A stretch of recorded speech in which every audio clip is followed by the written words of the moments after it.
Hello, children! This week we are learning about the letter F. Can you think of words that start with the letter F? Good! You're right! Fish, flag, fox. There are lots of words that start with the letter F. What is this cute little lion picking up in the forest? That's right, it's a flower.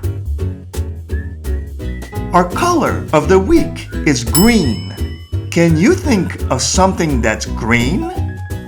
That's right. Frogs are green. Leaves are green.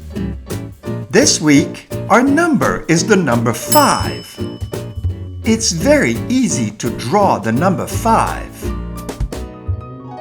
And we are also going to write the word 5.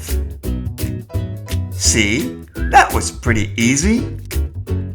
Our shape is an oval.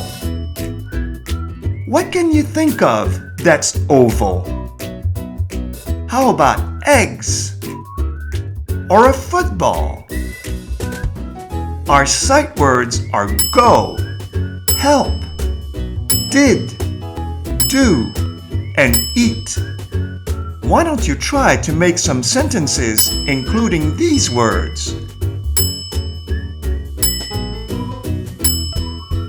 Have fun and have a great week!